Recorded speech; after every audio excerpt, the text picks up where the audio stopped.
Hi frolicking friends, and welcome back to my channel for this brand new episode of my Poison Garden Legacy.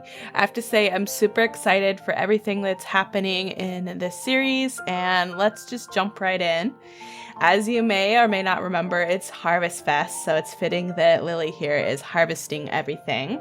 But the biggest issue we're facing at this point is the fact that we have no electricity thanks to one of the NAP things. So we're gonna have to figure out how the heck to make a meal, and I feel like that would be very important for Lily. Like, she really, to deal with all of the crap that she's been dealt in her life, she feels like it's her mission to make sure that her kids are well fed. I also would love to appease some of these gnomes as well. So I'm gonna have these two maybe attempt to appease some gnomes, except I think they canceled it. So I'm not looking anything up. I think that's a future cube, and I honestly have no idea with the bunny, but something's telling me give it a toy. So let's see if we can appease some of these gnomes, or if we're gonna get electrocuted. Hey, there's a form of electricity. If we just get electrocuted enough, can we harness it to make our, Harvest Fest dinner? Oh, yay! He likes the future cube, so that's good. Okay, get ready with your electricity jar. Oh, the bunny liked it too. Okay, I am so smart. Well, no electricity anywhere to be seen at this point.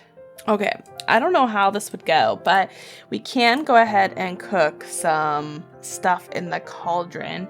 That's definitely not the same as having a grand meal. So I don't know if we should do that or like buy a generator and make our grand meal that way. Oh my gosh, the gnomes are like taunting us in the kitchen, like, bake us some food, fool. So we're gonna stick that over here and we're gonna see if that is enough to get us some food. Fuel?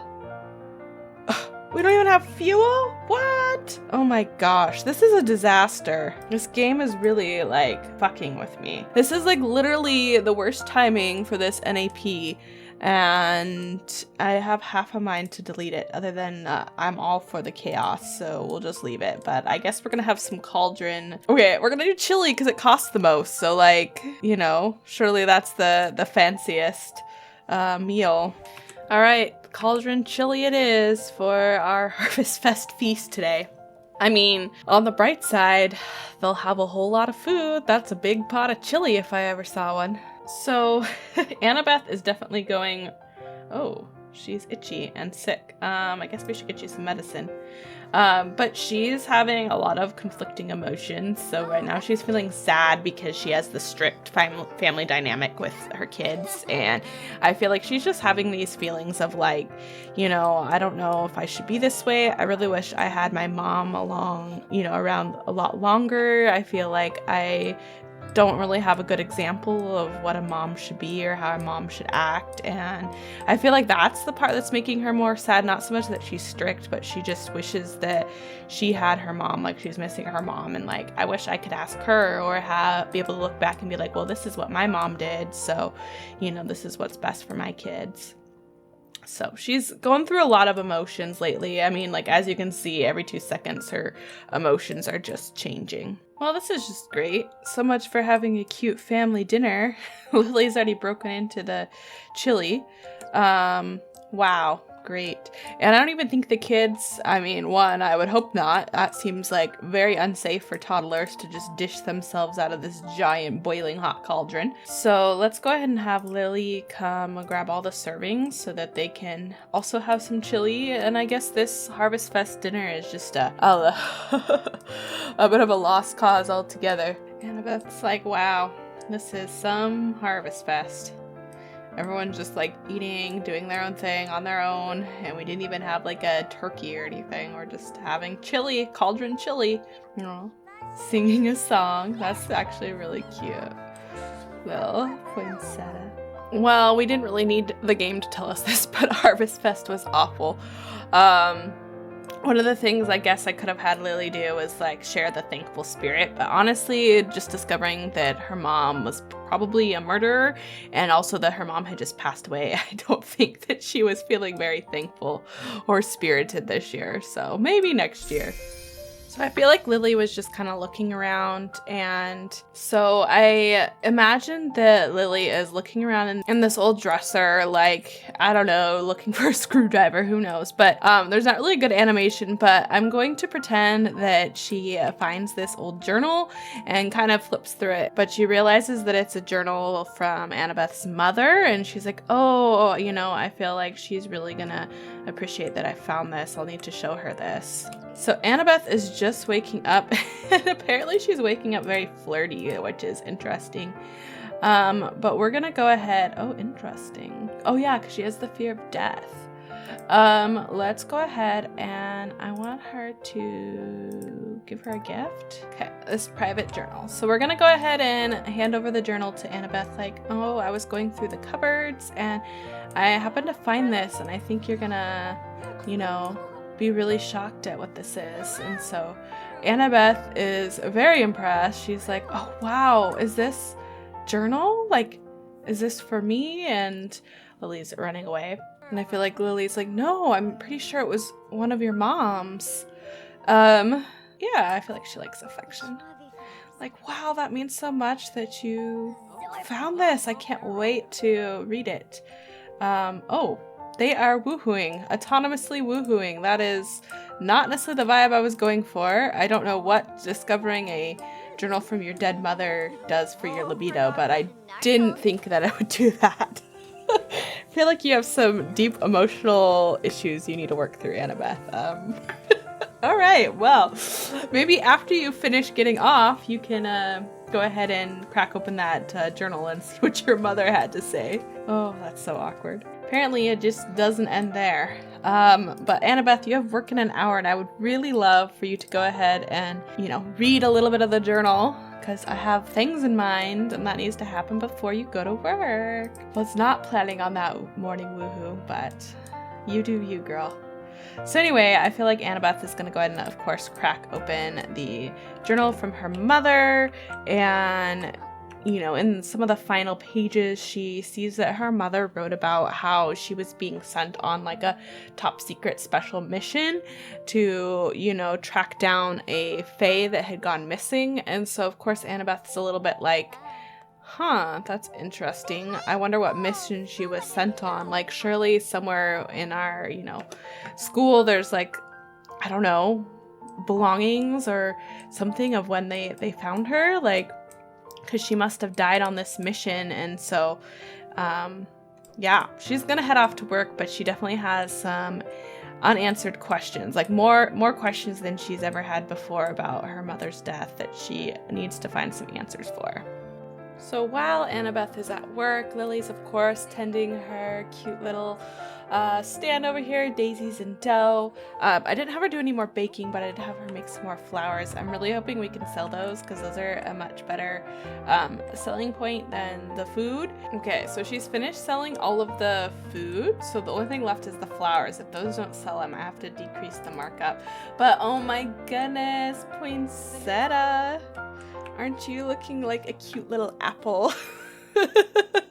You're like both the green and the red variety. Yeah, you should not go splash in that. I don't know why for a second I was thinking that she was like gonna actually like go to the bathroom. It looks like she's still not potty trained, so, oh, and she's using her diaper. Lovely. Opportunity missed. I would love if someone could buy some flowers, because then I feel like I could just like stop for the day. Like, these sell for like 6,000 and almost 6,000. Aw, both the kiddos are outside to come whine at their mom, like, oh my gosh, she just totally kicked this potential customer's shins. Like, be quiet and let me, my mom take care of me. Oh my gosh, that was so funny, Poinsettia. I did not expect her to go kick his shins.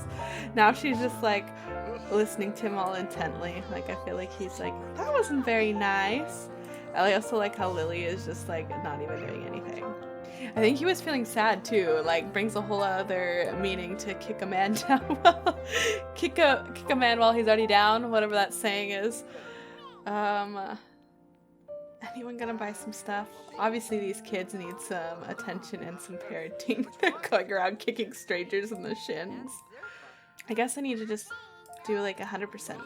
It won't be as much, but yay, yay, yay, yay. Someone bought some flowers. So I guess the markup was maybe just too high on them. That's too bad. Because I feel like I could get away. There we go. There's the other one. Maybe it was the markup, or maybe just because it's a new stand and there's like the whole, like some sort of leveling up she needs to do.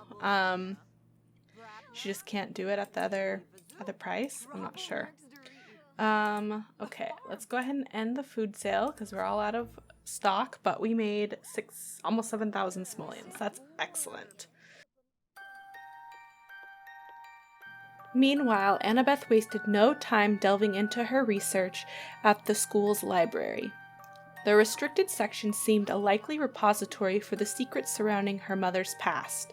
With no way to directly inquire about her mother's mysterious mission, Annabeth embarked on a quest through dusty tomes and ancient scrolls seeking traces of her mother's history. As she pored over the texts, Shailene Newberry strolled into the restricted section, catching Annabeth in the act. "You do have a penchant for venturing into forbidden territory," Shailene remarked with a smirk. Annabeth returned the smirk, acknowledging her transgressions. "You caught me red-handed. Guilty as charged." Shailene, always intrigued by curiosity, inquired, "So what is this curious cat seeking today?" "It's about my mother," Annabeth confessed. Shailene's demeanor shifted to genuine concern. "Your mother? She was an extraordinary fae. I owe much to her." "I found an old journal belonging to my mother, and I found records of a special mission she went on. I need to unravel the mystery surrounding it." Understanding the gravity of the situation, Shailene offered assistance. "I believe we can find the answers in my office. Let's uncover this mystery together." Grateful for Shailene's support, Annabeth expressed her surprise. "I had no idea you knew my mom so well." "She was a mentor to me. I know she aspired to be the same for you." Oh wow. I think I discovered something. Something significant. A mission sanctioned by King Oberyn himself, related to the princess's demise. Concern etched Annabeth's features as more details were shared. "Your mother was assigned to investigate. The mission was closed after she was lost." Desperate for closure, Annabeth inquired, Did it mention where she was discovered?" Shailene thoughtfully responded, "Not precisely, but I know where she stayed. Perhaps we can find answers there?"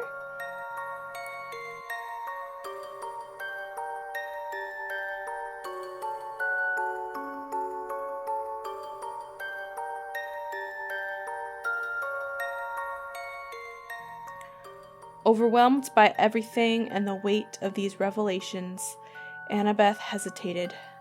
"I'm not sure I'm ready for this." Sensing the gravity of the moment, Shailene reassured, "We don't have to go through with it if it's too much for you." But Annabeth was determined to confront her mother's past. "No, I have to find out." And so the quest for truth unfolded. "Oh, I have this pit in my stomach. I know this place, Henford.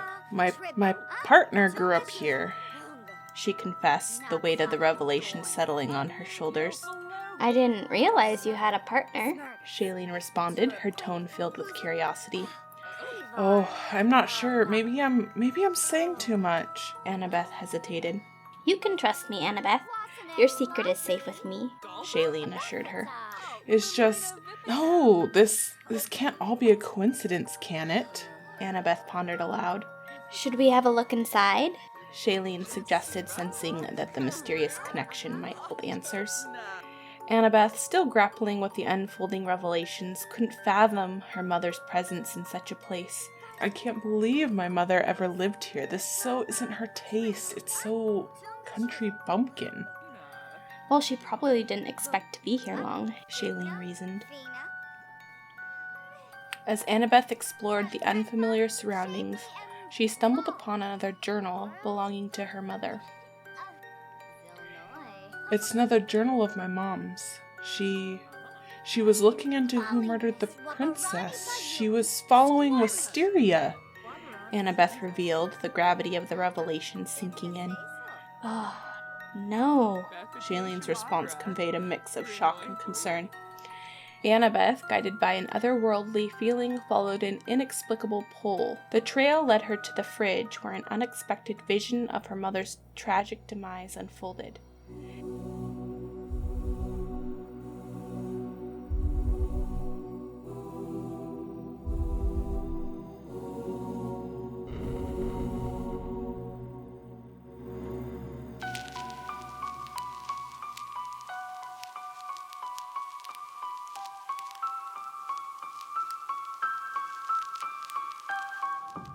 And in that chilling moment, the truth dawned upon her. Wisteria Hemlock, her soon-to-be mother-in-law, was responsible for poisoning her own mother.